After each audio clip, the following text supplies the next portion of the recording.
¿Están viendo Sí, la profe. imagen y me escuchan bien? Sí, profe. Bueno, entonces vamos a continuar. Veníamos hablando entonces de la estructura secundaria y de este señor desocupado Ramachandran, pues que se puso a hacer todos estos cálculos que fueron supremamente importantes. Sí, la próxima semana vamos a hacer una práctica donde vamos precisamente a ver todas estas, eh, la importancia de todos estos cálculos que hizo Ramachandran. Y entonces él pudo establecer que, de acuerdo a las estructuras que aparecen en ese PDB, averiguaron el PDB, ¿quiénes se metieron?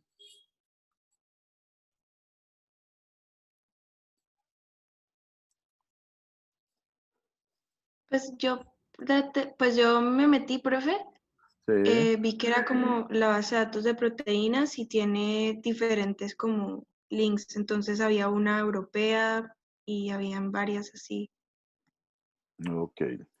¿Alguien pudo dilucidar eh, cuántas proteínas aparecen allí las estructuras hasta ahora? ¿Alguien lo pudo determinar?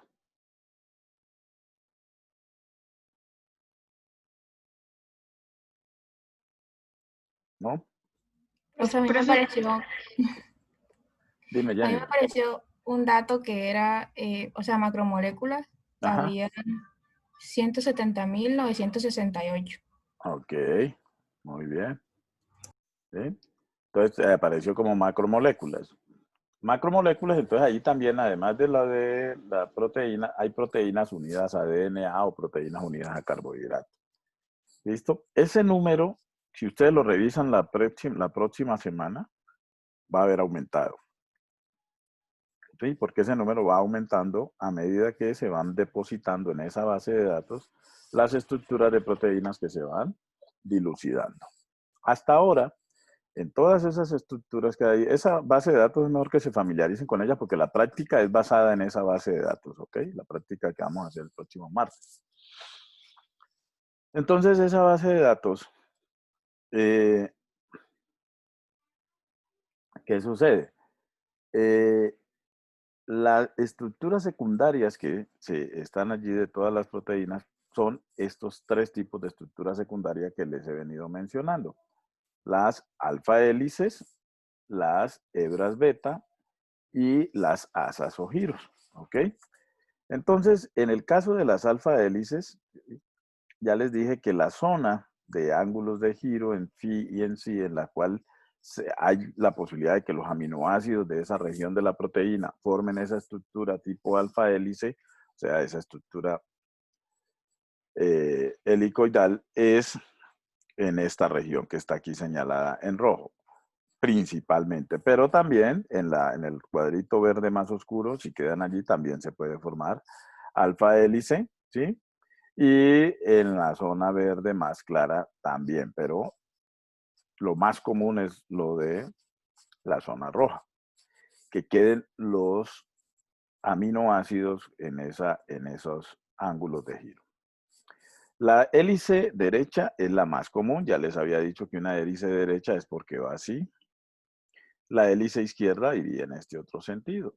¿Sí? La más común es la derecha, pero también se encuentran algunas proteínas hélices hacia el lado izquierdo. ¿Listo?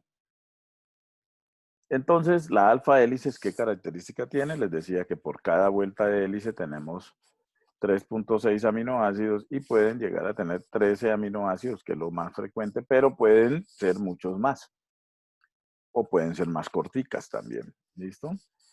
Entonces, una vuelta de hélice, habíamos dicho que era esto hasta aquí, esto es una vuelta de hélice, y en esa vuelta de hélice nos queda 1, 2, 3 y un cachito del otro aminoácido, o sea, 3.6 aminoácidos por vuelta de hélice. Y los grupos R, ¿sí?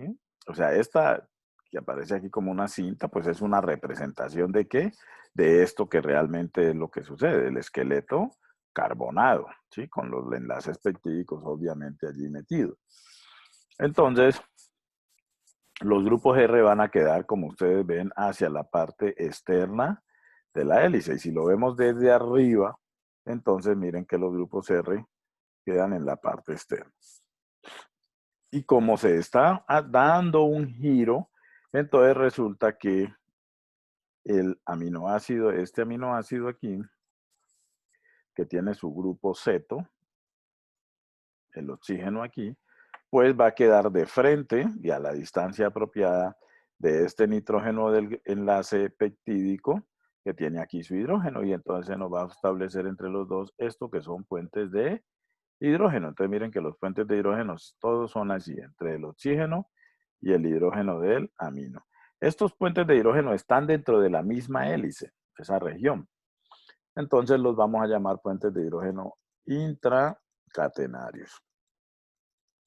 Y estos puentes de hidrógeno intracatenarios dentro de la hélice son los que permiten que esa estructura se mantenga así, los que mantienen esa estructura. Entonces, la estructura de la alfa hélice depende de esos puentes de hidrógeno intracatenarios que son las que la estabilizan. ¿Ya? Acá tenemos otra forma de verlo y aquí están los puentes de hidrógeno más claros todavía entre el oxígeno y ese nitrógeno que está prestando el hidrógeno. ¿Ok? Otra forma de verlo, aquí estaría, esto es un aminoácido, si ustedes ven ahí como un cuadrito por acá, esto es tridimensional, no se olviden, entonces acá hay otro aminoácido, y este es el cachito del otro, pues para la vuelta de la hélice. Hay diferentes formas de representarla, como ustedes vieron allí, los que se cacharrearon el PDB, pues tuvieron que haber visto eso. Si no, pues lo van a ver en la práctica que vamos a realizar. ¿Listo?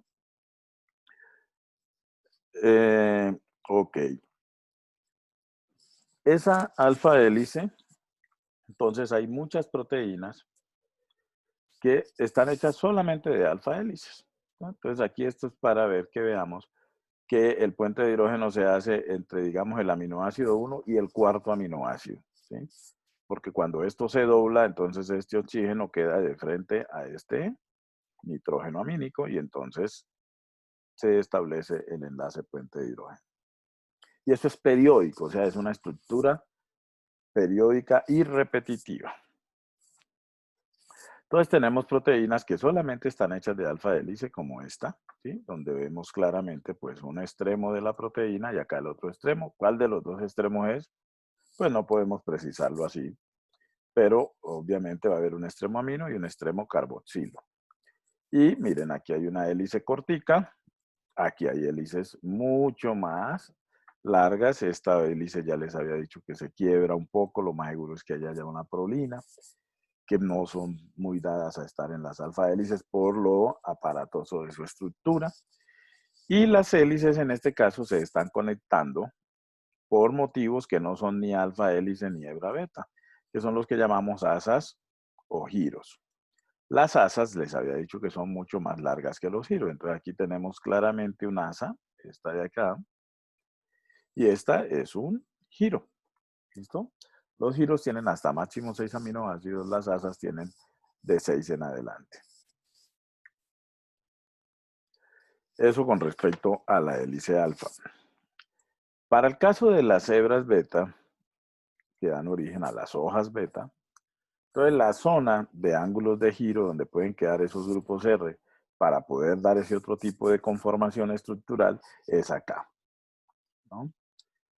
Entre 120 a 180, 170 en phi y entre menos 139, bueno, aquí esto lo entre menos 120 y 80 en sí. ¿Listo? Entonces, esta hebra beta, ¿qué características tiene? Miren que ya es algo más estirado que la hélice alfa, ya no es helicoidal, sino que es más bien como en zigzag, ¿sí? Y miren que los grupos R se intercalan, quedan en trans. Y quedan en trans por lo que ya habíamos discutido anteriormente, pues esta es la posición más favorable desde el punto de vista termodinámico, ¿sí? Y entonces, si nosotros tenemos una proteína que es así, por decir algo, Y entonces vamos a ver de que en esta región nos queda una hebra beta que se representa con una flechita y en esta región de acá nos queda otra hebra beta.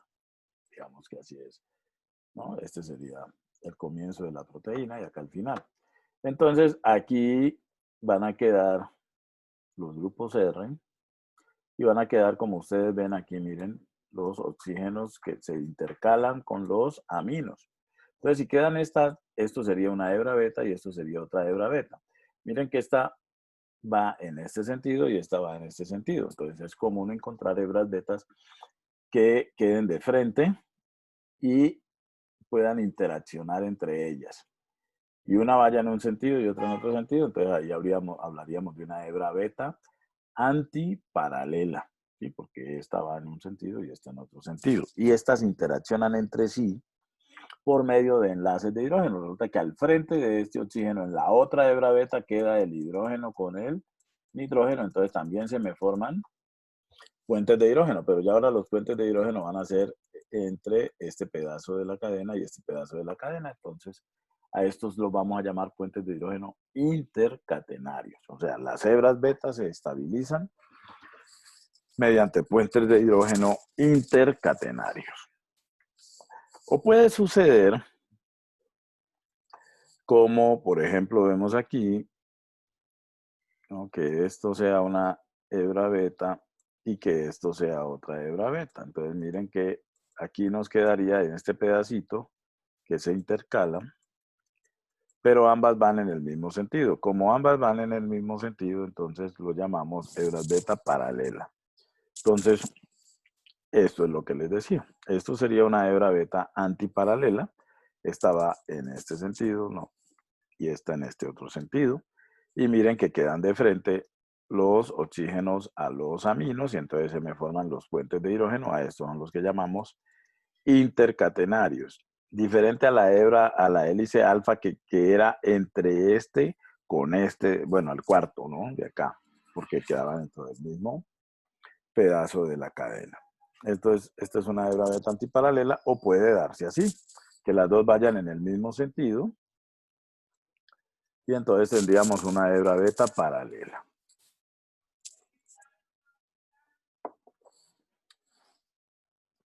Que también se me van a estabilizar por los puentes de hidrógeno. Entonces, cuando se unen varias hebras beta, esta es una hebra beta, esta es otra hebra beta, otra. Con dos ya es suficiente y hablamos de una hoja beta.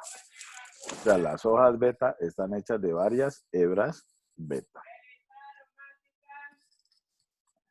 Entonces, aquí tenemos proteínas que pueden tener solamente hebras beta. Entonces, miren, este es un caso. Bueno, estas son las hebras beta de esta representación de bolitas y palitos. Y aquí la representación que se utiliza, que es hacerlos como una flecha, ¿sí?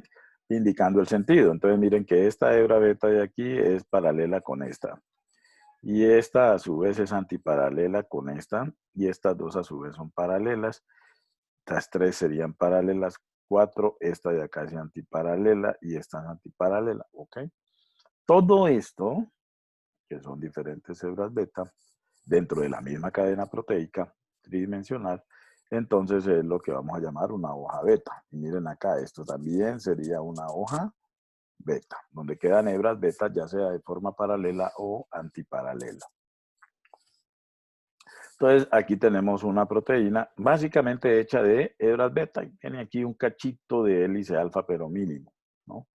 Entonces, miren que son varias hebras beta y están formando como una especie de barril, ¿no? Sí.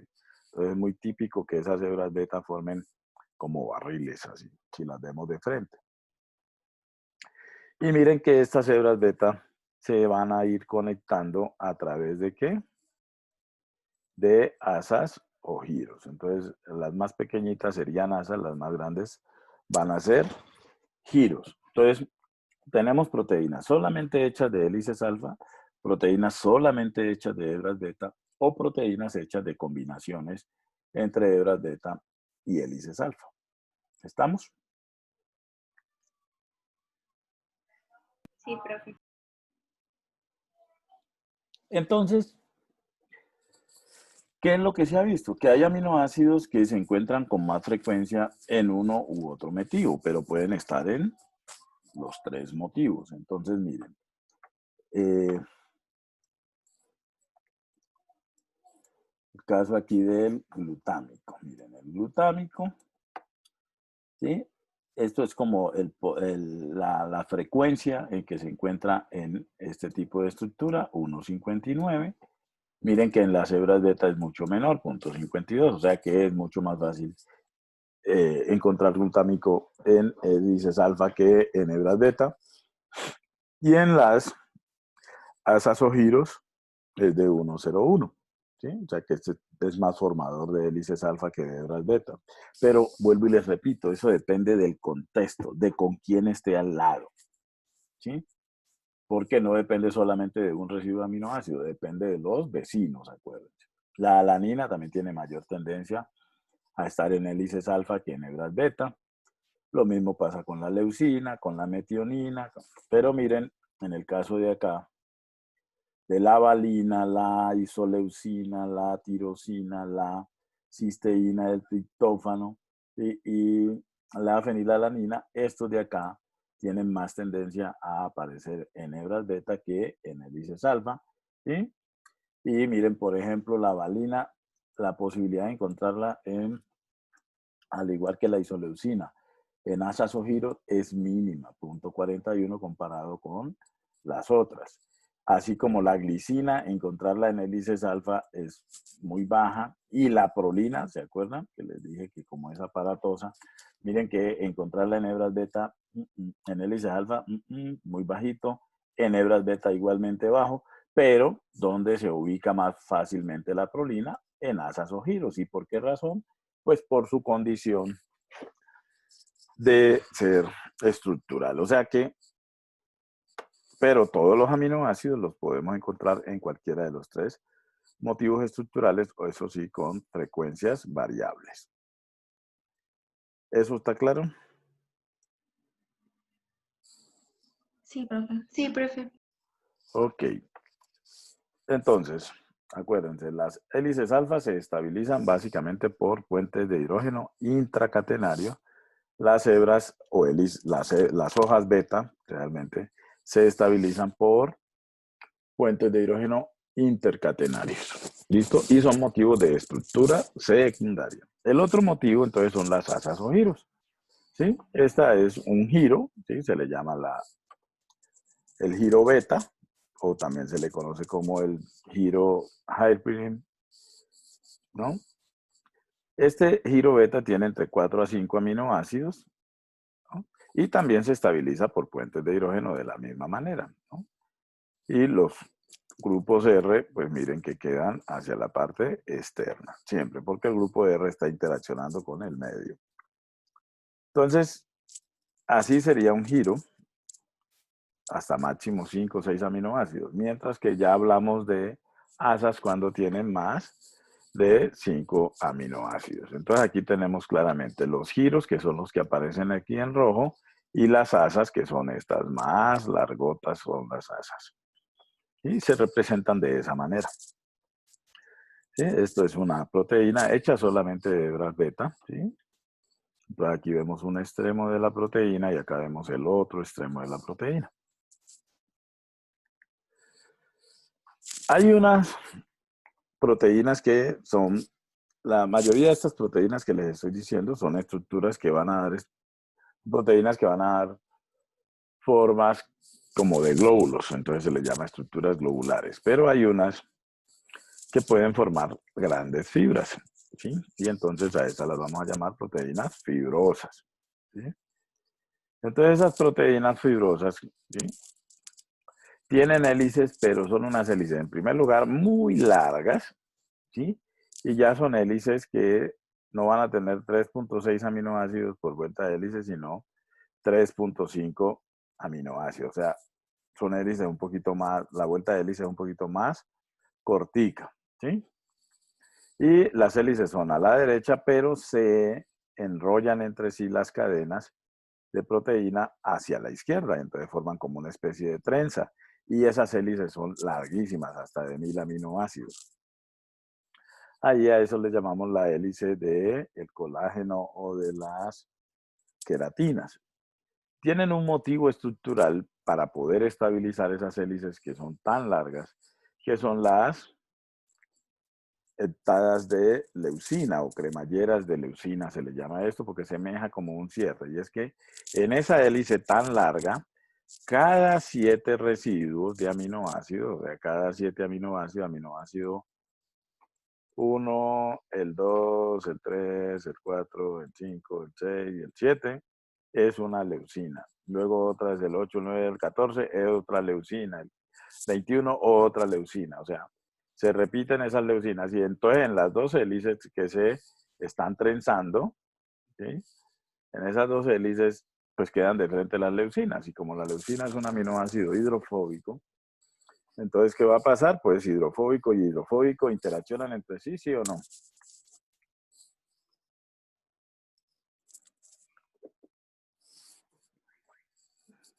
Ole, Pues sí, porque el agua los está obligando a hacerlo, ¿no? claro, sí, por eso es que se dan las interacciones hidrofóbicas precisamente. Entonces, eso es lo que forma esas heptadas que se les llaman cremalleras de leucina. Y es una forma como esas proteínas fibrosas que tienen esas hélices tan largas se unen entre sí. Una hélice de esas particulares es la hélice del colágeno. El colágeno es la proteína más abundante en el organismo, forma parte de la matriz extracelular, forma fibras. Entonces el colágeno se sintetiza como una sola cadena de 1000 aminoácidos, ¿sí? Que forma una hélice típica que se llama la hélice del colágeno. ¿Por qué es típica? Porque ese colágeno es muy rico en glicina, en prolina y un derivado de la prolina que es la hidroxiprolina. Es una prolina a la cual se le pone un grupo hidroxilo después de que ya está en la proteína. Entonces, esto se repite mucho. Y vámonos acá al cuadrito, miren. ¿A quién le gustaba hacer alfa hélice? ¿A la prolina? No. A la glicina, punto 43 tampoco. ¿Sí? Y pues la hidroxiprolina es como la prolina. Entonces, es una hélice hecha de aminoácidos que normalmente no se encuentran en las alfa hélices, pero entonces esto forman una hélice un poco distinta que se le llama la hélice del colágeno. ¿Listo? Entonces, se unen 3 cadenas de ese colágeno, 3 hebras, ¿sí? Aquí la azul, la verde, la azul, la amarilla y la roja. Y entre ellas van a ser enlaces de hidrógeno intercatenarios, esto es una cadena, esta es otra cadena, y entonces se estabiliza esa trenza.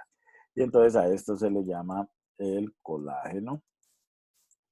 Cada hebra es el tropocolágeno, a este se le llama el colágeno, y este colágeno pueden unirse varias de estas trenzas y formar lo que se llaman las fibras de colágeno. Y esas fibras de colágeno son proteínas muy resistentes que son las que se encargan de formar pues los tendones, las fibras que conectan a los músculos y los cartílagos también. Ahí está el colágeno. Por eso les digo, es la proteína más abundante en el organismo. Y entonces una secuencia típica de colágeno pues es glicina, prolina, otro aminoácido, ¿sí? Otra vez glicina, prolina o hidroxiprolina y otro aminoácido. O sea, son muy ricas en glicina, prolina e hidroxiprolina. Eventualmente también tienen otro derivado de aminoácido que se llama la hidroxilicina. O sea, una lisina que se le puso un hidroxilo después de estar ya en la proteína. Y esas hidroxilicinas ayudan también a formar unos enlaces covalentes entre los hidroxilos, un enlace que se le llama enlace norleucina. Bueno, de la estructura terciaria ya hemos venido hablando. Entonces, la estructura terciaria es la estructura tridimensional de toda la proteína.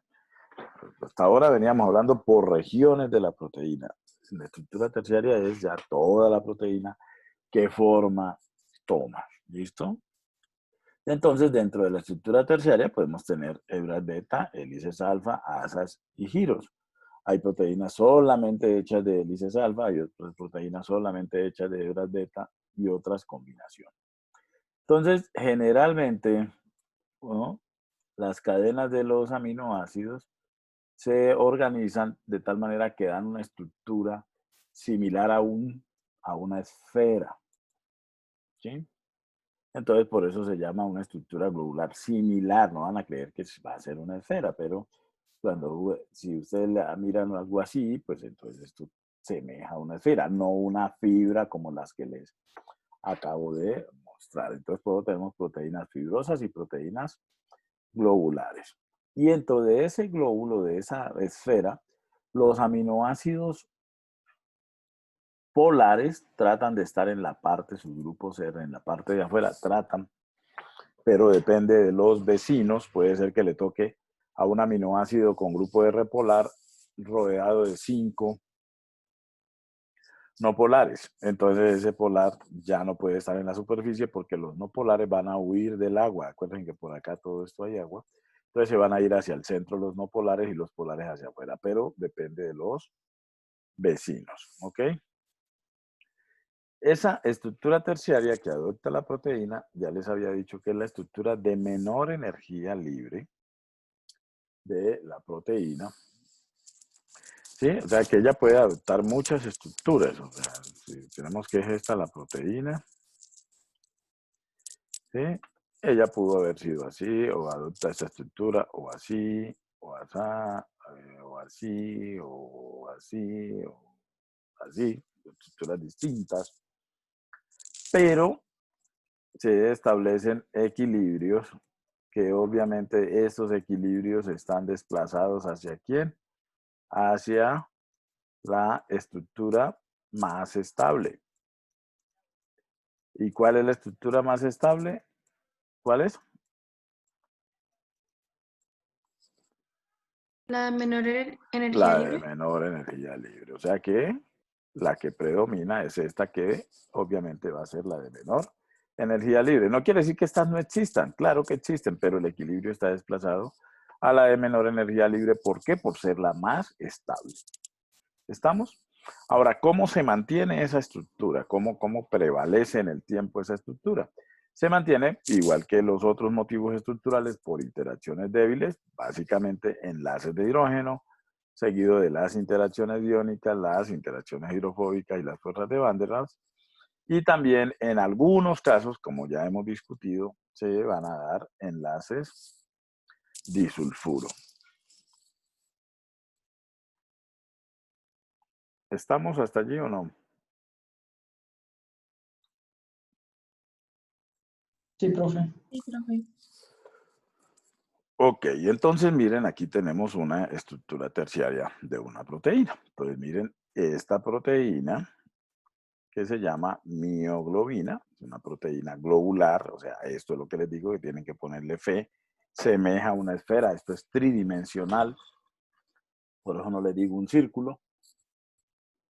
Y entonces, esas proteínas, esas estructuras terciarias pueden ser simples, cuando solamente es la cadena de aminoácidos. ¿Listo? O pueden ser estructuras terciarias complejas, cuando es la cadena de aminoácidos más un grupo prostético, o sea, otra molécula que no es proteína, ¿no? Otra molécula que no es proteína. Aquí tenemos ese típico caso de una proteína compleja. Esto es una estructura terciaria donde ustedes pueden ver, es una sola cadena, aquí hay un extremo y miren que acá está el otro extremo, no ven más extremos por allí. Esta estructura terciaria de la mioglobina está hecha solamente de hélices alfa, son 1, 2, 3, 4, 5, 6, 7 hélices alfa, ¿sí? Y esas hélices alfa están conectadas por asas o por giros. ¿Listo? Ahora, además de la cadena de aminoácidos, que es lo que les acabo de describir, que toma esa estructura tridimensional, tiene este otro grupo. Este grupo no está hecho de aminoácidos, ¿sí? Un grupo ajeno a la proteína. Y ese grupo está hecho de una molécula orgánica que se llama la protoporfirina 9, ¿sí?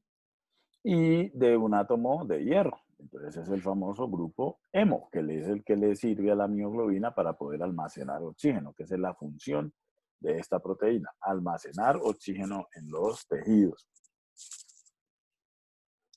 Entonces, esta es una representación en forma de cintas y esto es lo que llamamos una representación en superficie, que es lo más aproximado a la realidad de la proteína. Y aquí estaría el grupo hemo. Entonces, estas proteínas complejas, ¿sí? Van a tener, al grupo que tenga se le llama un cofactor. Entonces, vamos a hacerlo aquí. El cofactor, voy a ponerle aquí ese cofactor.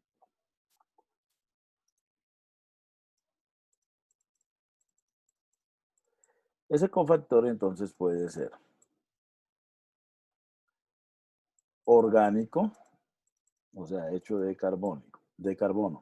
Ese cofactor orgánico, entonces, si está unido covalentemente a la proteína, lo vamos a llamar grupo prostético.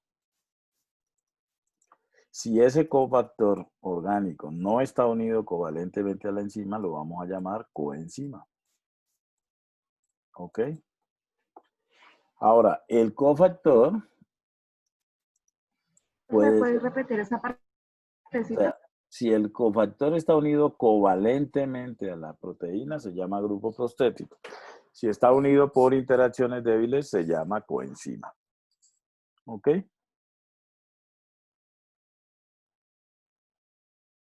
Listo, profe, gracias. Ahora, puede ser que el cofactor, aquí me falta una C, sea un metal, un ion metálico. Entonces hay cofactores orgánicos y hay cofactores metálicos. Entonces cuando son cofactores metálicos, las vamos a llamar a ellas metaloproteínas. ¿Sí? Entonces hay proteínas que tienen cofactores orgánicos solamente, hay otras que tienen cofactores metálicos solamente, hay otras que tienen de los dos, ¿sí? Cofactores orgánicos y cofactores metálicos. Entonces, esas todavía son más complejas. Entonces, cuando tenemos solamente la cadena de aminoácidos, a esto le vamos a llamar apoproteína. Y cuando tenemos la cadena de aminoácidos más el cofactor, que puede ser cualquiera de los que ya le expliqué, entonces lo vamos a llamar la holoenzima. Eso solamente para proteínas que tienen estructuras complejas, estructuras terciarias complejas. Aquellas que tienen estructuras terciarias simples, que solamente son las cadenas de aminoácidos, pues no se dice nada de esto.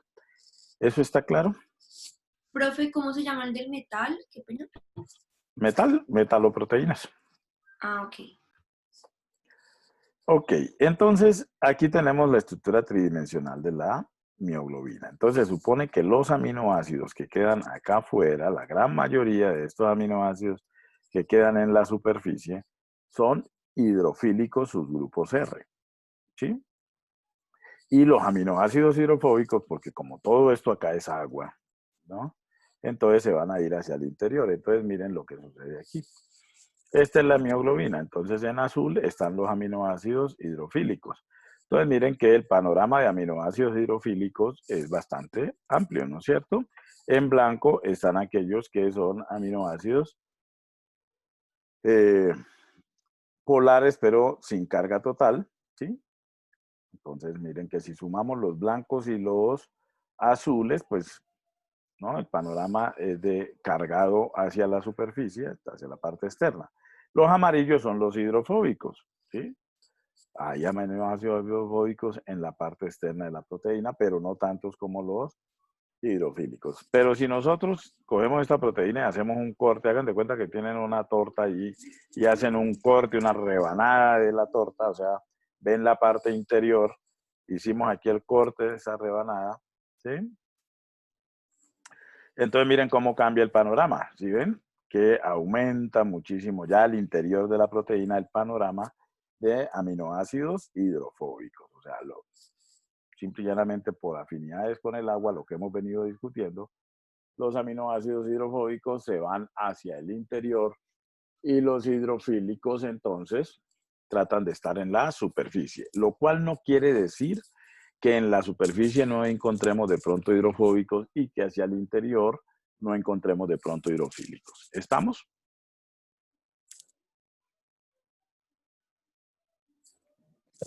Sí, profe. Las proteínas de membrana, que ya habíamos hablado de membrana y que les dije que acá íbamos a retomarlo de nuevo, entonces ahora sí tiene lógica, que las proteínas de membrana, como por acá estaría toda esta bicapa de lípidos, que ya están rodeadas aquí de la bicapa de lípidos, entonces, y por acá, todo esto es bicapa de lípidos, entonces miren el panorama, amarillos, amarillos, amarillos, amarillos, principalmente amarillos, hay azules y blancos también, pero el panorama es principalmente amarillos. ¿Por qué? Porque esto está interaccionando con la bicapa de lípidos. Mientras que al interior, bueno, aquí serían amarillos principalmente en esta zona, pero ya aquí en esa parte interna, como esto es una proteína que está enclavada allí como un cilindro en esa membrana, si esta es la membrana, ya la proteína está así. Entonces la parte interna de ese cilindro, que es lo que sirve de canal, ¿sí? Si esto es una porina, entonces que esto azulito pues es agua, entonces la mayoría de los aminoácidos aquí en esta parte interna van a ser hidrofílicos. ¿Estamos?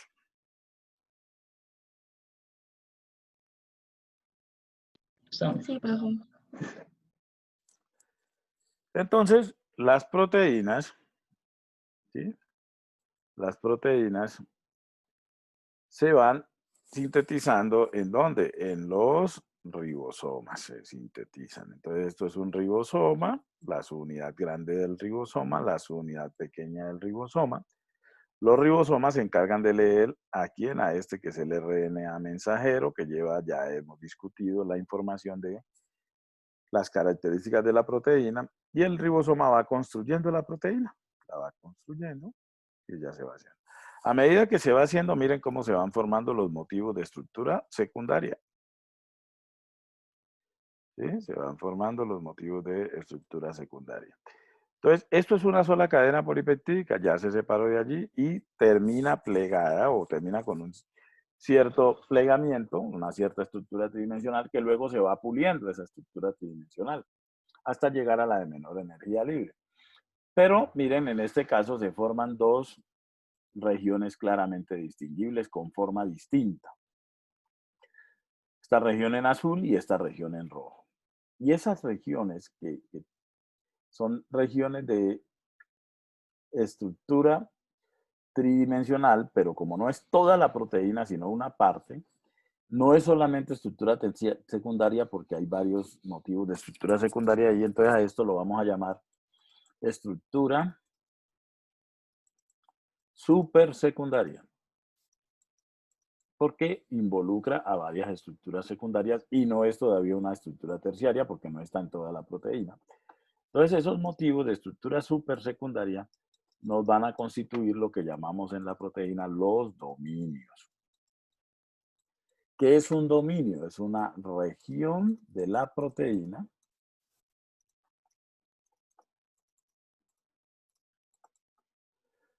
con un plegamiento particular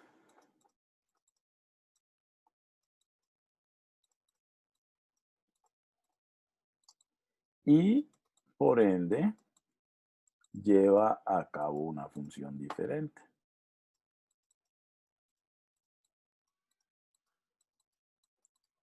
Entonces, esta proteína tiene el dominio azul y el dominio rojo. Resulta que la parte roja hace la función A. ¿Listo? La parte azul hace la función B en esa proteína.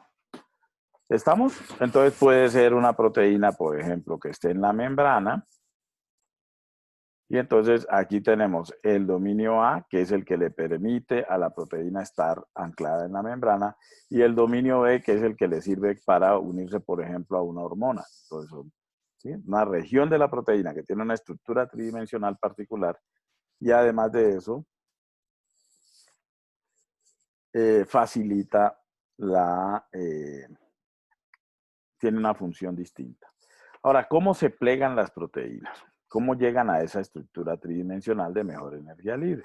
Ellas van pasando por intermediarios, ¿sí? O sea, así salió la proteína del ribosoma, entonces ya va empezando a organizar su estructura, ¿sí? Esos grupos R empiezan a moverse en los ángulos de rotación phi, sí, sí, hasta que encuentran el ángulo de el giro más, que les da mayor estabilidad, en el cual ya no interaccionan con los otros grupos R, hasta que encuentran esto. Entonces, cuando ya un pedacito se logra organizar, eso facilita la organización del otro pedacito y a su vez la organización del otro pedazo y así hasta que... Entonces, eso se le llama que el proceso de plegamiento de las proteínas es cooperativo. Y esto es bien importante porque resulta que cuando las proteínas no se logran plegar bien, entonces hay una serie de enfermedades, que les voy a mandar un articulito de eso, que se llaman enfermedades por el mal plegamiento de las proteínas. Hay ahí una enfermedad muy, muy famosa. ¿Ustedes han oído hablar del Alzheimer?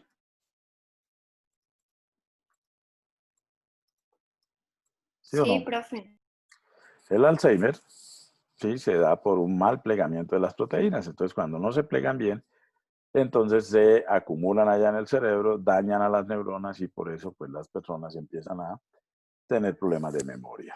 ¿Listo? Y hay otra gran cantidad de proteínas que se dan por ese mal plegamiento de las proteínas.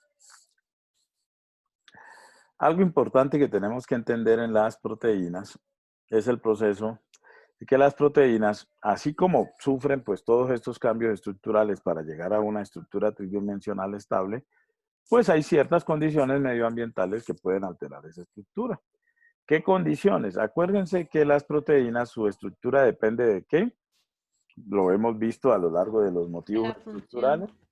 Sí, bueno, de la estructura La depende de la función función, no. depende de la estructura. Sí, pero no, la pregunta que les hacía es, ¿de qué depende que se adopte una determinada estructura?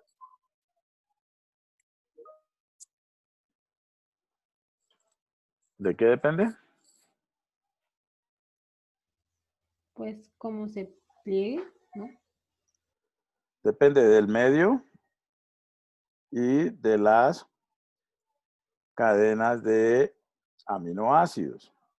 ¿Listo? De los aminoácidos que estén allí.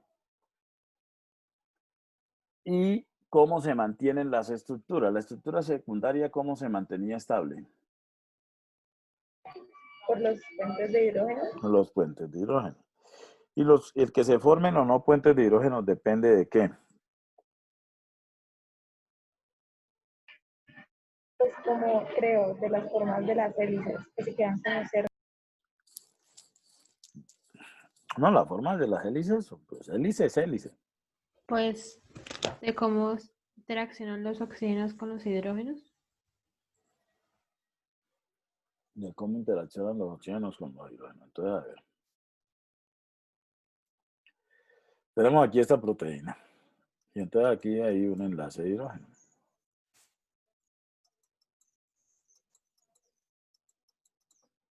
¿Listo?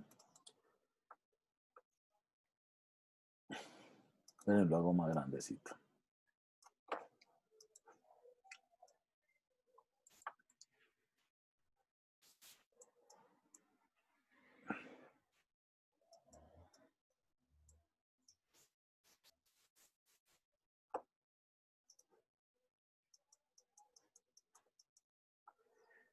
Listo, ahí está ese enlace de hidrógeno. Pueden ser dos hebras beta, por ejemplo. Entonces está ese enlace de hidrógeno. Obviamente es un enlace de hidrógeno intercatenario. Y resulta que llegaron aquí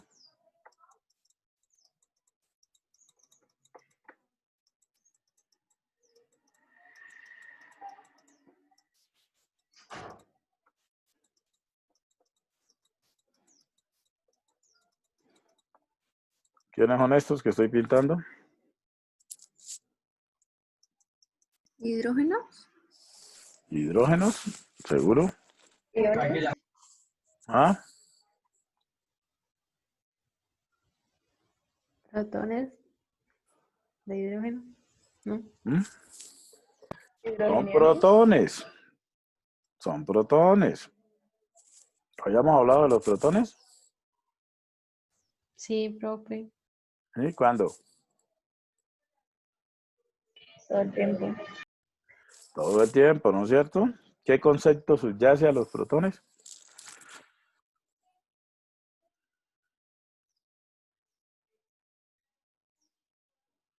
El pH. El pH, claro, el pH.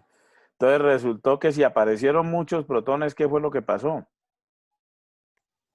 Se va a perder la interacción que hay con ese oxígeno de Ese hidrógeno oxígeno, entonces, ¿qué y va a va a hacer? interaccionar con otro. Pues él ya deja de interactuar con este y entonces se va a interactuar con este, por ejemplo. Y entonces, ¿qué pasa?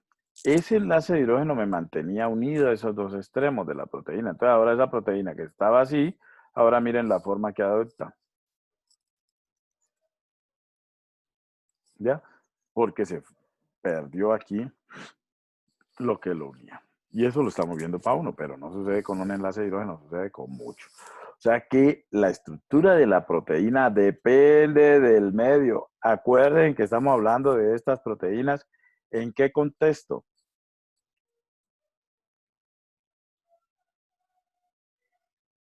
En el cuerpo. En la célula, en la célula. Entonces, en la célula está expuesta a cambios de pH, ¿sí o no? Sí. Claro, entonces, ¿qué tenemos para que ese pH no nos cambie y no se nos esté alterando la estructura de las proteínas? Los sistemas buffer. Los sistemas buffer. O sea, vuelvo y les repito, todo tienen que integrarlo. No hemos visto nada que no necesitemos.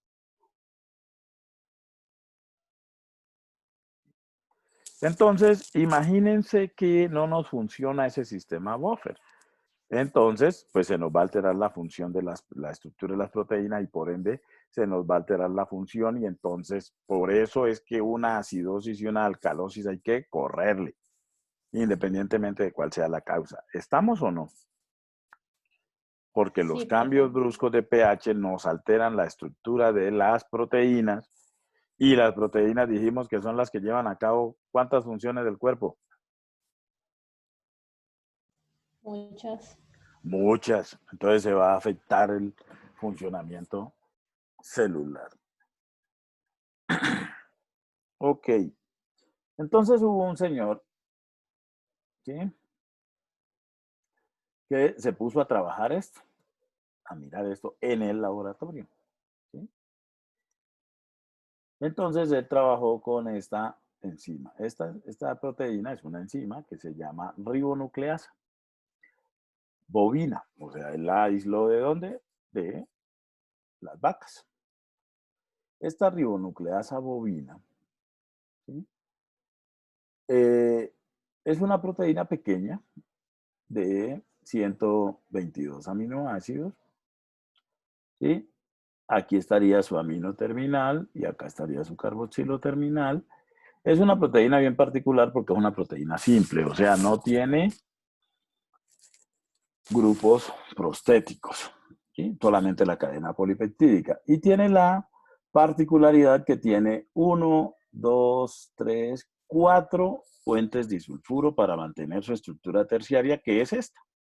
Así es la estructura terciaria de la ribonucleasa bovina. ¿Cuál es la función normal de esta enzima?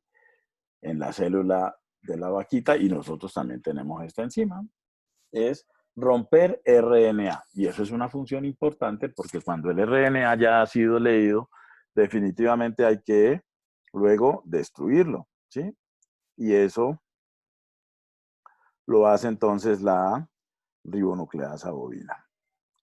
¿Hasta allí estamos claros? Sí, profe. Sí, profe. Vale. Entonces, miren lo que hizo este señor. Él cogió la ribonucleasa bovina y la expuso ante condiciones extremas del medio. Le echó mucha urea. La urea, ¿qué pasa? La urea pertenece a un grupo de sustancias que se llaman agentes caotrópicos. Sí, la urea es esto, miren, tiene aquí.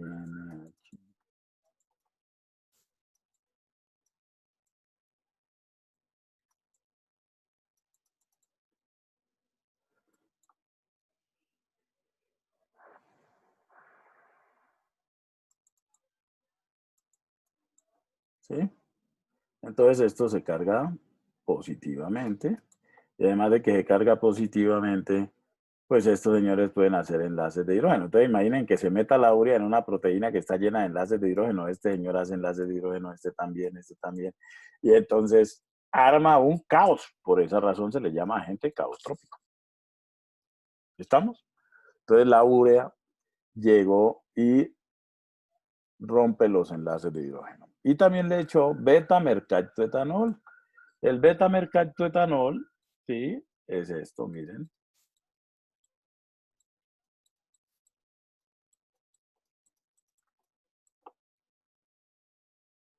Este señor, entonces, tiene un grupo tiol. Los grupos tioles, pues, se metieron de ese beta-mercapto y rompen los enlaces disulfuro. Entonces, la proteína pasó de tener esta estructura, antes de que estuviera sometida a esas dos sustancias, a tener esta estructura. Esta es la estructura en la cual ella funciona bien. Esta estructura no funciona. Ahora, ¿qué hizo luego? Quitarle esa condición. Quitémosle la urea y quitémosle el beta-mercapto. Al quitarle esa condición, pues resulta que la proteína volvió a su estructura normal.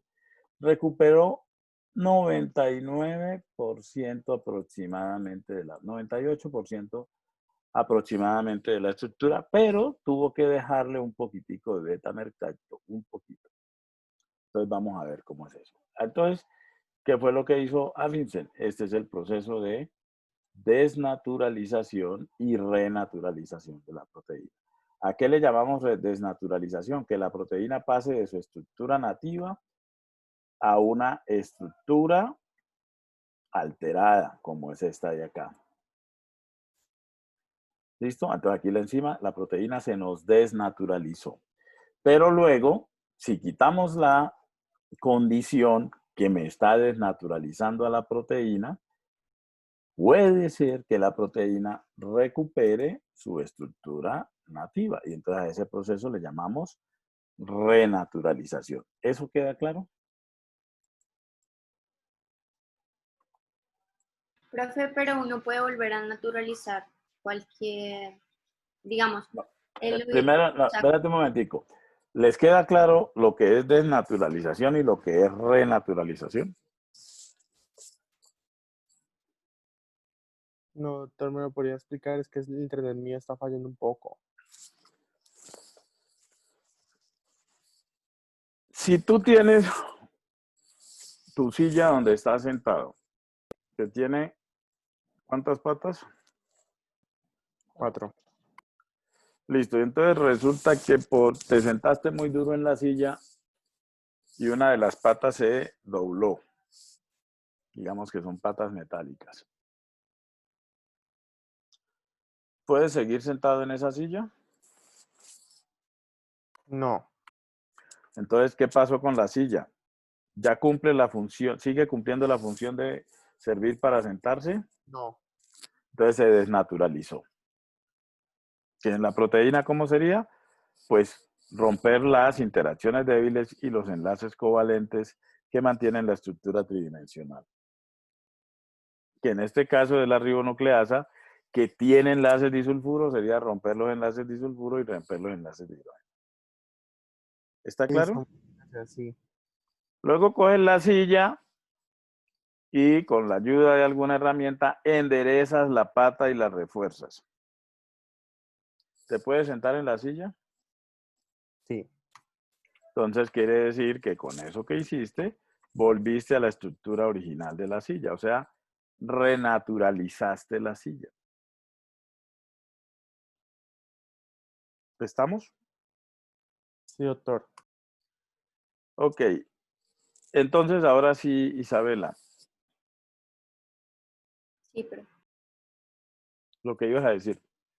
que sí, pues eso, o sea, uno puede desnaturalizar y renaturalizar cualquier, o sea, proteína o sustancia. Ok, entonces vamos a resolver eso de la siguiente manera, Isabela. ¿Tú conoces esa zona de la casa que se llama cocina? Sí, ¿Has entrado ahí a veces o no? sí, ¿Sí? Y en la cocina hay un aparato grandote que se llama estufa, ¿sí o no? sí, señor. Entonces tú vas a coger esa estufa, vas a poner ahí una cacerola y vas a poner a calentar esa cacerola y le echas allí con huevo, pues previamente de romperlo, ¿no es cierto? El huevo cuando recién lo rompes, ¿cómo es? Agua líquida. Es algo líquido, viscoso, ¿sí o no? Medio pegajosito. Y tú lo echas en esa cacerola caliente. Puede estar sola, puedes tener algo de aceite, puede tener algo de margarina, puede tener agua, lo que sea. Sola está bien. ¿Y qué le pasó a ese huevo? Se endurece o se Sufre, cocina. sufre un cambio terrible. ¿No han visto eso? ¿Cuántos han freído un huevo en su vida? Yo creo que todos. ¿Ah? ¿Todos? ¿Les ha tocado? Seguro. Entonces, eso sufre un cambio terrible. ¿Sí? Se vuelve duro, blanco que no era. ¿Sí? Y además, sabe bueno. ¿Se han dado cuenta de eso? Entonces, ¿qué pasó allí? Ustedes ahora cogen ese huevo, bajan la temperatura de la cacerola, ¿sí? Y el huevo otra vez vuelve a ser viscoso, pegajoso y traslúcido. No. No, Ni de fundas, ¿no es cierto? Entonces, ahí hubo un proceso de desnaturalización. Y en ese caso hablamos de un proceso de desnaturalización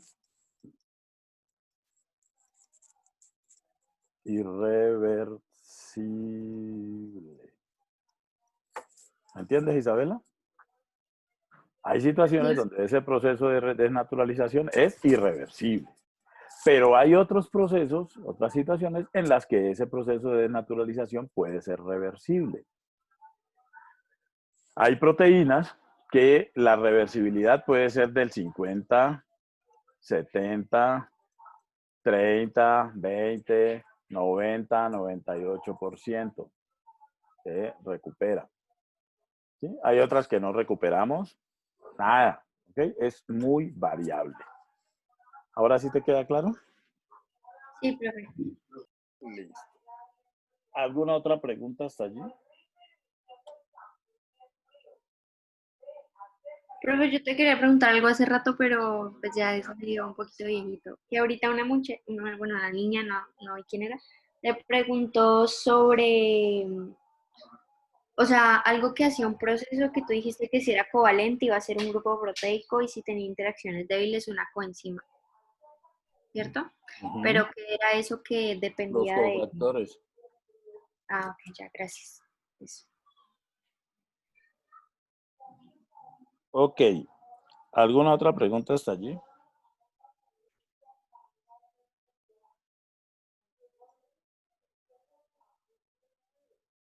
Bueno. Entonces, ese proceso de desnaturalización y renaturalización, ¿sí? Ese proceso, pues ha sido muy, muy bien estudiado, ¿sí? Y se le llama que es un proceso cooperativo. O sea que, ¿cómo nos dimos cuenta del proceso de de plegamiento de las proteínas? Desplegándolas. O sea, desnaturalizándolas, aprendimos a entender cómo es que se plegan las proteínas. Entonces, aquí, ¿cuántos agentes desnaturalizantes tenemos? Muchos. La temperatura, el pH, la fuerza iónica. Y entonces, miren, a medida que vamos aumentando la temperatura, el típico caso de lo que les digo del huevo, entonces, miren, la proteína, que esta será su estructura nativa, va cambiando, y de un momento en que se disparan los cambios a una temperatura determinada, donde no hemos aumentado mucho la temperatura y ya cambió totalmente la estructura de la proteína. Llega a otro estado, que es el estado completamente desnaturalizado. Pero uno puede hacer el estudio a partir también de una proteína desnaturalizada y ver el proceso de cómo se renaturaliza en el caso de aquellas que se pueden renaturalizar. Entonces podemos hacer eso con temperatura o con agentes químicos como la urea o el cloruro de guanidinio, que son agentes caotrópicos, o con el pH. ¿Listo? Entonces, la idea es que la proteína, que está en un equilibrio, ¿sí?, entre la forma de menor energía libre con las formas de energías libres superiores, ¿sí? Entonces la proteína va buscando ese estado de menor energía libre. Acá vemos la cantidad de energía, o sea, es más entrópico entre más energía libre haya en la proteína, ¿sí? Y entre más va a ir disminuyendo esa energía libre, entonces se forma la estructura de glóbulo fundido, que es cuando ya los aminoácidos hidrofóbicos se acomodan bien en la parte interior y sigue la proteína pasando por diferentes. Cada uno de estos son estados energéticos de la proteína hasta que llega al estado energético de menor energía libre, que es el estado nativo, que es el que a la postre va a ser la estructura terciaria. ¿Listo? Entonces, en la célula es muy importante mantener la estructura de las proteínas. Entonces, ¿la célula qué hace? Cuando la proteína se está plegando, entonces ella va siguiendo este camino, que es el camino que les he dicho de la cooperatividad. ¿Listo? Hasta que llegamos a la proteína correctamente plegada. Pero si por alguna razón ese camino se va perdiendo y la proteína entonces no se plegó bien por acá, ¿sí? Entonces esa proteína mal plegada pues tiene que irse para la basura, tiene que ser destruida, porque no se puede dejar una proteína mal plegada, porque acuérdense, nos genera problemas, ¿sí? O puede ser acá, cuando la desnaturalizamos por un cambio en el pH, entonces también la proteína puede perder la estructura. Miren que aquí la patica esta se levanta, entonces ya no va a funcionar la proteína, entonces también tendría que ser destruida. Entonces, ¿cómo hace la célula para que esto no suceda? La célula tiene unas proteínas que se llaman chaperonas. Las chaperonas son proteínas que le ayudan a esta proteína a mantener su estructura. Entonces, cuando se sale de aquí un poquito de la estructura, la chaperona la puede volver otra vez a acomodar en su estructura necesaria, o aquí también la chaperona puede volverla otra vez acá. Es una herramienta que tiene la célula para que las proteínas no pierdan su estructura. ¿Cuál es el problema de que las proteínas pierdan la estructura? Pues que si pierden la estructura, se pierde la función. Además de eso, se forman acúmulos. Y este es un corte de cerebro donde todo esto que ustedes ven aquí, en estos depósitos blancos, son proteínas mal plegadas.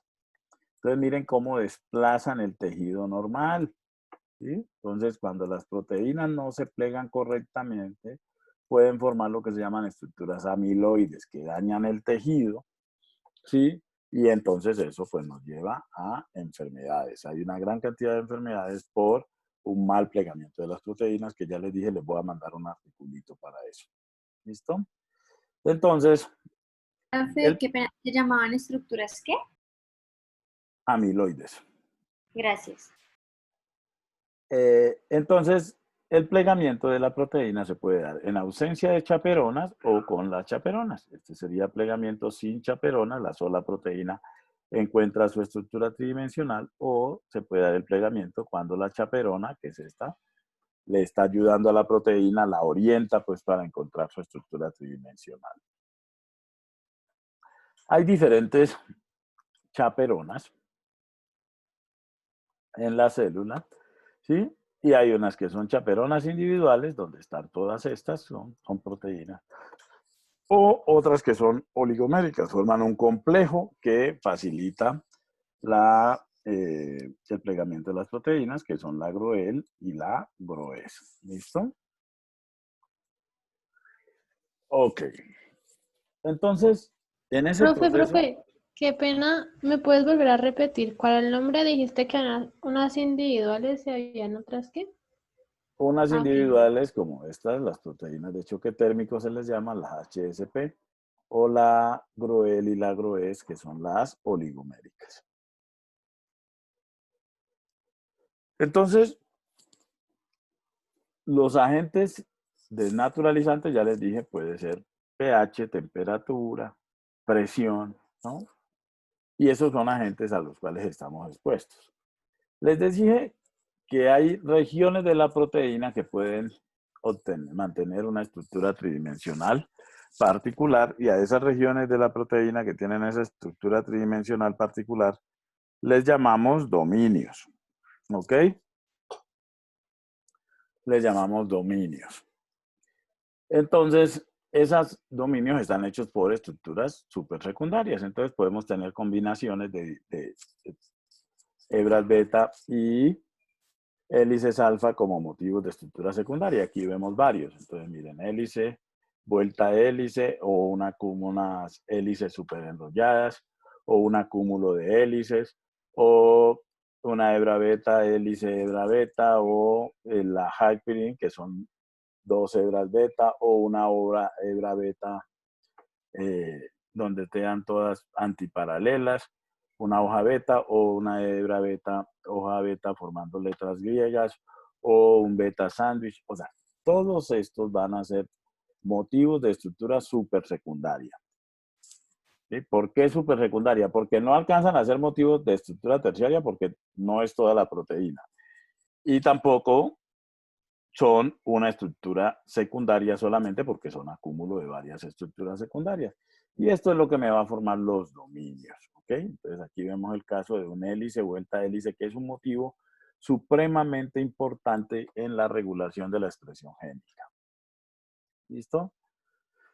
Entonces un dominio es una organización de la estructura tridimensional de la proteína en una región particular que me lleva a cabo una determinada función. Entonces, pueden ser dominios todos alfa, pueden ser dominios todos beta, o sea, con estructuras secundarias solamente alfa o solamente beta, o mezclados alfa, beta o alfa más beta, que no es lo mismo. ¿Sí? Mezclados es alfa, beta, y alfa más beta es alfas por un lado y betas por otro lado. Entonces, miren aquí esta proteína. En primer lugar, ¿cuántas proteínas ven allí? 4. 4. Miren bien.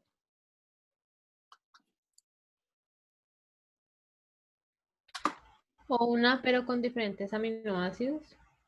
Bueno, eso es cierto, pero la razón por la que ves una no es eso.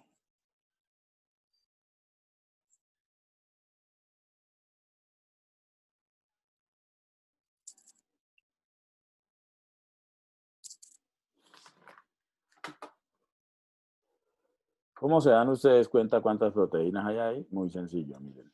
Profe, ¿no es por los extremos? Aquí hay un extremo, exactamente, y acá hay otro extremo. ¿Dónde más ven extremos? No, no hay más, solo esos Eso dos. es una proteína. Pero sí vemos 4 regiones claramente distinguibles, ¿sí o no? Esta región, esta región, esta región y esta región. Son 4 regiones claramente distinguibles. Pues esas 4 regiones son estructuras terciarias.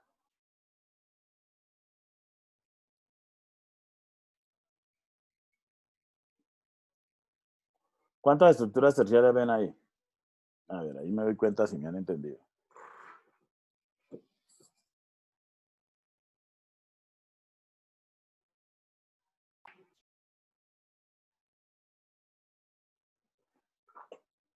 ¿Cuántas estructuras terciarias ven ahí? Una, Una sola. porque tiene dos ¿Sí? extremos, ¿no? Claro. Esto es una estructura terciaria. Y dentro de esa estructura terciaria estamos viendo regiones de estructuras supersecundarias. Porque aquí hay, ¿por qué le llamamos supersecundaria? Porque esto es una estructura secundaria, esta es otra estructura secundaria, esta es otra estructura secundaria, esta es otra, esta es otra. Entonces es un acúmulo de sus estructuras secundarias sin llegar a ser una estructura terciaria. ¿Estamos? Entonces, esto es un dominio, esto es otro dominio, esto es otro dominio y esto es otro dominio. Cada una de estas regiones en esa proteína va a cumplir una función particular. ¿Estamos? Profe, ¿esas son hojas beta? Estas son hojas beta, sí, señor.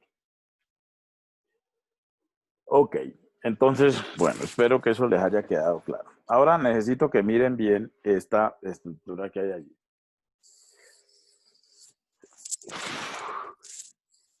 ¿Cuántas cadenas ven? ¿Cuántas estructuras terciarias ven ahí?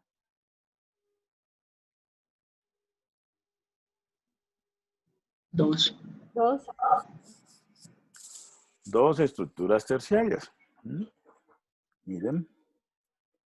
Un extremo, otro extremo, un extremo, otro extremo. Entonces son dos estructuras terciarias. Y dentro de esas dos estructuras terciarias en cada una, bueno, ¿son iguales o son diferentes?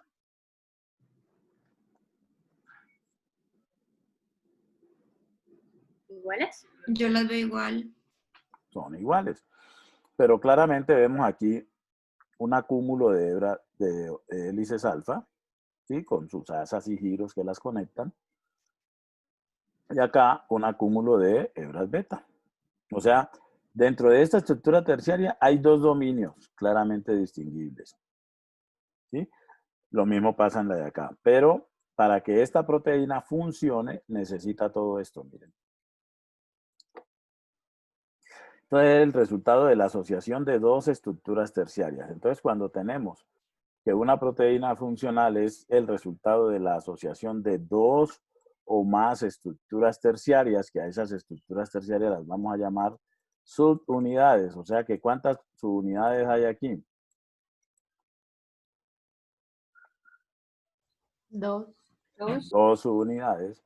Entonces, cuando la proteína necesita de la asociación de dos o más estructuras terciarias o subunidades, vamos a hablar de la estructura cuaternaria.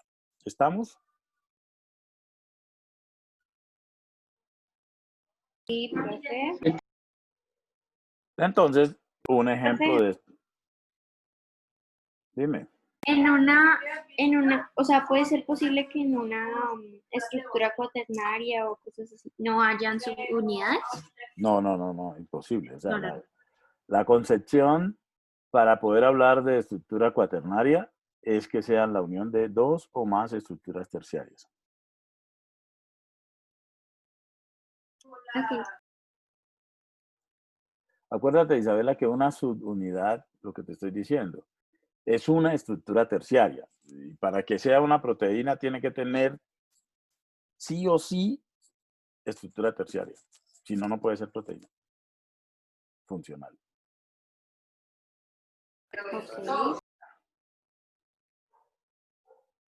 Ok, entonces de esta les voy a hablar la otra semana, más en detalle, pero ahorita vamos a verla solamente para entender el concepto de estructura cuaternaria. Esta es la hemoglobina, que es una proteína que tiene.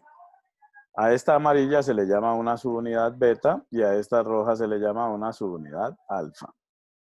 Entonces ya tiene dos subunidades beta y dos subunidades alfa.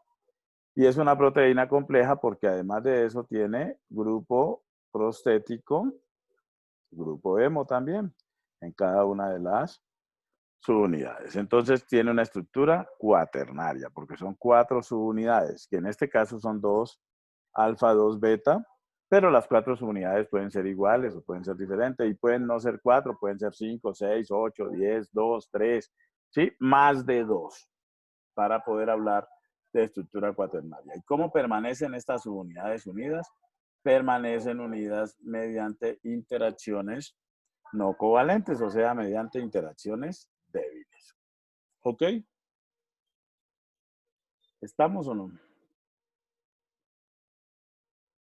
Profe, por favor, repetición. Qué pena. Que las estructuras terciarias, las estructuras cuaternarias, permanecen unidas mediante interacciones débiles, que son las interacciones que hemos venido hablando. Enlaces de hidrógeno, interacciones iónicas, interacciones hidrofóbicas. Entonces, se puede decir que en las proteínas con estructura cuaternaria son como la unión de diferentes proteínas con estructura terciaria. Sí, sí, sí, claro. Claro. Listo. Listo, gracias. Diferentes o iguales, ¿no? De varias. Lo que puedes decir es, son la unión de varias estructuras terciarias. Esas estructuras Listo. terciarias Sí, pueden sí. ser iguales o pueden ser diferentes. Listo, gracias. Ok, ¿alguna otra cosa hasta allí?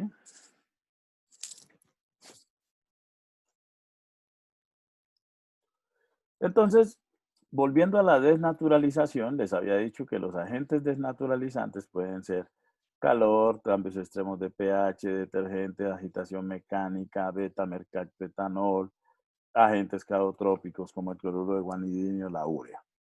Aquí tenemos, miren, la urea que les decía, el cloruro de guanidinio, ¿sí? Entonces estos señores pues rompen enlaces de hidrógeno, igualmente cloruro de guanidinio, y miren el beta-mercapto que tiene aquí un grupo tiol, entonces este grupo tiol es el que me va a romper los enlaces disulfuro.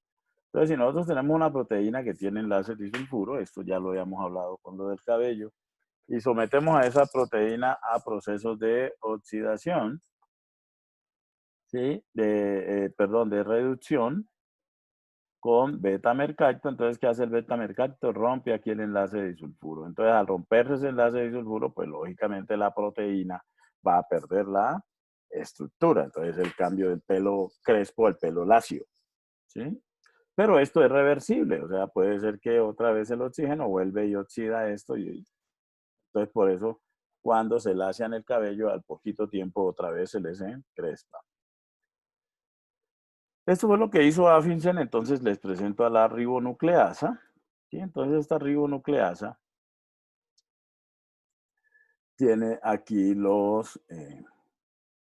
este sería su amino terminal, entonces miren que el primer aminoácido es esta lisina, y de aquí para acá, todo esto que está aquí representado son los códigos de una letra de los aminoácidos. Y miren los enlaces disulfuro que se dan entre la lisina, entre la leucina 21, 22, 23, 24, 25, 26 con la leucina, 80, 81, 82, 80, la cisteína, perdón, 83, 84.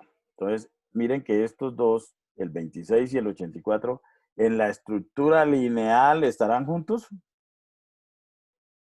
Por acá tengo el 26, por acá tengo el 84. No están juntos, pero cuando esa proteína adquiere una estructura tridimensional, esos dos señores, el 26 y el 84, quedan de frente y entonces se me forma el enlace disulfuro. Lo mismo aplica para todos estos casos, ¿ok? Ahora, lo que hizo Affinsen entonces fue someter la proteína a 8 molar de urea y a beta-mercaptoetanol. El beta-mercapto rompió los enlaces disulfuro y la urea rompió los enlaces de hidrógeno. Entonces, miren lo que nos pasó. ¿Sí? Entonces, ahora removió él la urea y removió el beta-mercaptoetanol. ¿Sí? Hay métodos para hacerlo, por diálisis, por ejemplo. Y resultó que cuando lo sacó todo, miren que se formaron enlaces disulfuro. Pero ¿qué pasó? No eran los enlaces disulfuro correctos, salvo este. Entonces, ¿la proteína volvió a tener la estructura que tenía inicialmente? Pues no. Entonces lo que hizo él fue dejar, no sacar todo el beta-mercapto, sino dejar un poquitico, trazas, para que ayudaran a orientar la formación correcta de los enlaces disulfuro. Y miren, la proteína volvió a su estructura nativa, recuperó más del 98% de la estructura de la proteína. ¿Listo? para este caso. Para la proteína X, puede ser que no funcione así. Para la proteína Y, puede ser que no funcione así. Para la proteína Z, puede ser que recupere el 100%. ¿Me hago entender? Eso es particular de cada proteína. O sea, que no me vayan a decir, entonces siempre que... No, eso depende de cada proteína. ¿Estamos? Sí, profe. El concepto general, ¿cuál es? Que la estructura tridimensional de una proteína, ya sea con estructura cuaternaria, terciaria, secundaria o prima, se puede desnaturalizar y en algunos casos se puede recuperar. ¿Qué es fácil recuperar? Si se pierde estructura cuaternaria, en algunos casos se puede recuperar la estructura cuaternaria. Si se pierde la estructura terciaria, en algunos casos se puede recuperar la estructura terciaria. Ya si perdemos la estructura secundaria va a ser un poquito más difícil. Y definitivamente la que no se va a poder recuperar es si se pierde la estructura primaria. Porque la estructura primaria, ¿cómo se mantiene?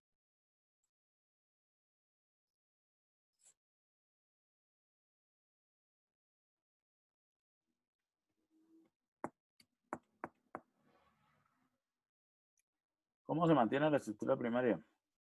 Fuentes de hidrógeno. No, la primaria. No, imagínate, eso es como pegar esos aminoácidos con babas. Peptídicos. Por enlaces peptídicos. Que dijimos que es un enlace que tiene característica de qué? Covalente.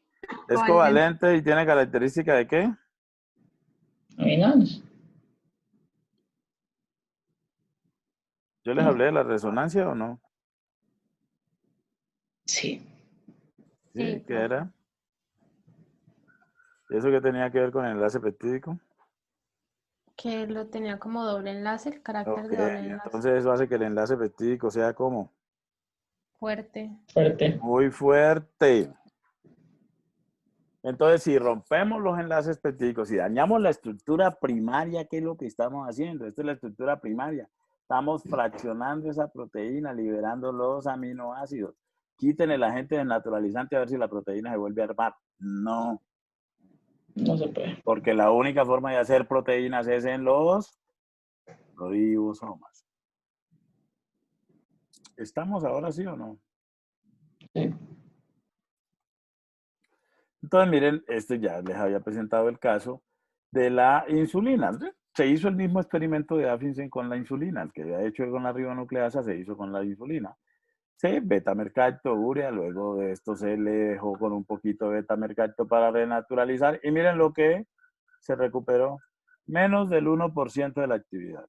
O sea, con la ribonucleasa funcionó, pero con la insulina no, porque eso es característico de cada proteína. ¿Estamos?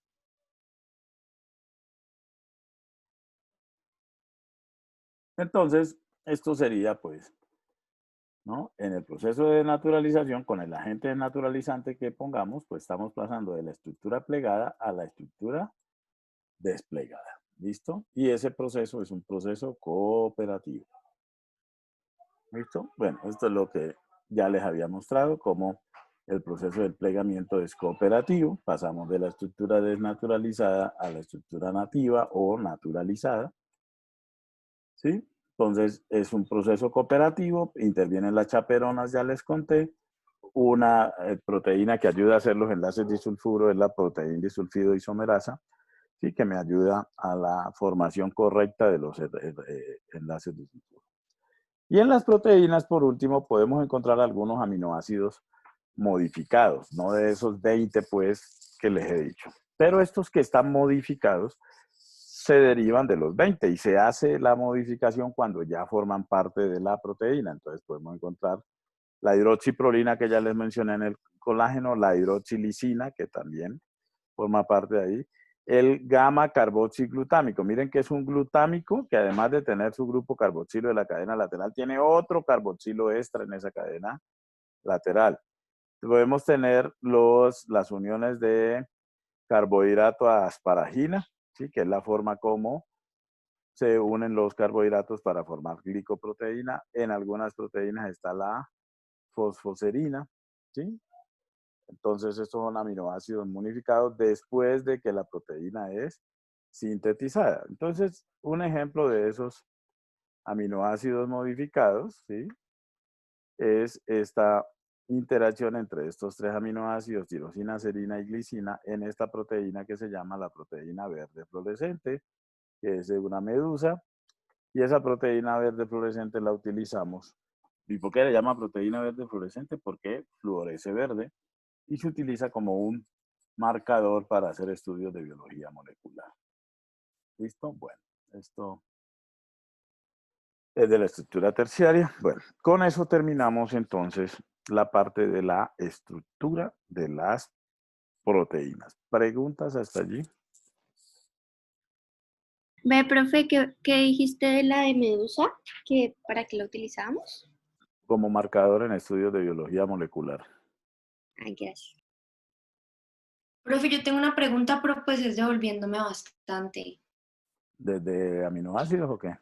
No, sí. Es que Dime, yo María, dime. al principio te entendí que al interior estaban los hidrofóbicos, pero Sí. después mostraste una estructura y dijiste que en esa estaban los hidrofílicos. Ah, Entonces, no, pues no, quedé no, confundida no, como, era una creo que la pero amarillita. no, yo ya sé cuál es, tranquila. Ah, ok. Estoy buscándola. Estoy buscándola. Aquí. ¿Sí? No, Sí, entonces esa. mira, lo que yo te dije fue que sí, al interior están los hidrofóbicos. ¿En qué proteína? Aquí, esto es una proteína globular, la mioglobina. Entonces los hidrofóbicos amarillos están en la parte interna de esta proteína, que es como, hagan de cuenta, un balón de fútbol, ¿no? Compacto, pues. Ahora, en esta proteína, que es un barril, o sea, esto es hueco por dentro. Entonces, aquí los hidrofóbicos, ¿dónde van a estar? Acá, porque aquí, ¿qué hay? Membrana. Y la membrana ya dijimos que es una bicapa de lípidos. Lípidos. Entonces, claro, los hidrofóbicos tienen que estar acá afuera porque pues, son los que van a interaccionar con esa bicapa de lípidos. Pero en el interior del barril, esto es hueco, por ahí que va a haber agua. Y si van a estar interaccionando con el agua, ¿van a estar los hidrofóbicos ahí? No. No, los hidrofílicos. Entonces depende Ah, de listo, la profe. estructura de la Depende si es proteína. barril o si es compacta. Exactamente. Ah, listo, profe, gracias, era eso. Profe, una pregunta. Dime, Isabela. Cuando estabas hablando de la hélice del colágeno que forma las fibras, pues, del colágeno, tú dijiste que se unía como las cadenas en enlaces, pues, de hidrógeno, De hidrógeno. pero no entendí si quedaban intercatenarios No, o son intercatenarios. inter. Acuérdate Ok. que el azul, ¿estás viendo la diapositiva? La azul es una cadena, la roja es otra y la amarilla es otra. Obviamente van a ser intercatenarios. Ok, gracias, profe. Para unir las tres cadenas, pero dentro de la hélice en una cadena, pues van a ser intracatenarios, porque hélice es hélice. ¿Me entiendes? Sí, profe. Profe, yo te tenía una duda pequeña. Dime. Cuando estabas hablando de las estructuras terciarias complejas, hablaste de algo que eran las apoproteínas y las oleoenzimas. La Es que apoproteína no... es simplemente la cadena polipeptídica. ¿Ya? Sí. Eso es la apoproteína. A esa apoproteína, si solamente ella es la funcional, entonces es una proteína simple. Pero si para que esa apoproteína sea funcional hay que ponerle un cofactor, ya sea orgánico o no orgánico, entonces vamos a tener una proteína compleja. Si el cofactor orgánico está unido covalentemente, se llama grupo prostético. Si el cofactor orgánico no está unido covalentemente, se le llama coenzima. Si el cofactor es un inorgánico, o sea, un metal, entonces la vamos a llamar metaloproteína. Ok, profe. ¿Y las oleoenzimas? Holoenzima es una proteína compleja, ¿sí? Que tenga todos sus componentes. Ok, gracias, profe.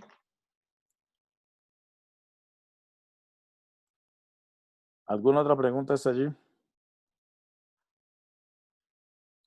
Listo, entonces, El martes vamos a hacer un laboratorio, lo vamos a hacer aquí presencial. ¿Sí? Yo voy a estar allí ayudándoles a resolver las dudas sobre bioinformática de proteínas. Vamos a conocer entonces los métodos, cómo se estudian las proteínas. Entonces, un laboratorio bien interesante para que...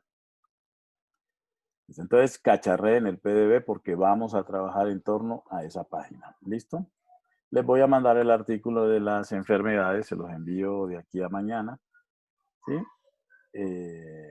Para que lo trabajen también. ¿Listo?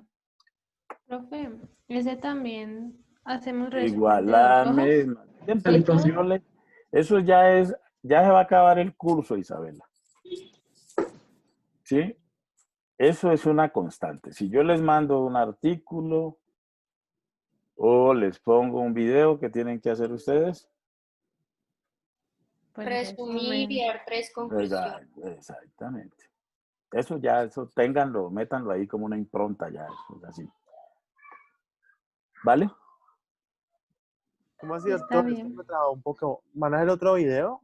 ¿Y para hacer el resumen y las conclusiones o ya no? ¿Qué? Es que me traba un poco. Es que a veces Te enredaste mucho. Yo les voy a mandar un artículo para que lo lean de las enfermedades por mal plegamiento de las proteínas. Eso es Listo, doctor, muchas Listo, gracias. ya. Listo. Ve, profe, ¿para cuándo? O sea, ¿hasta cuándo tenemos plazo? Ahí en el correo les digo para cuándo. ¿Listo? Ah, ok, gracias. Vale, entonces que tengan buen día. Estamos hablando.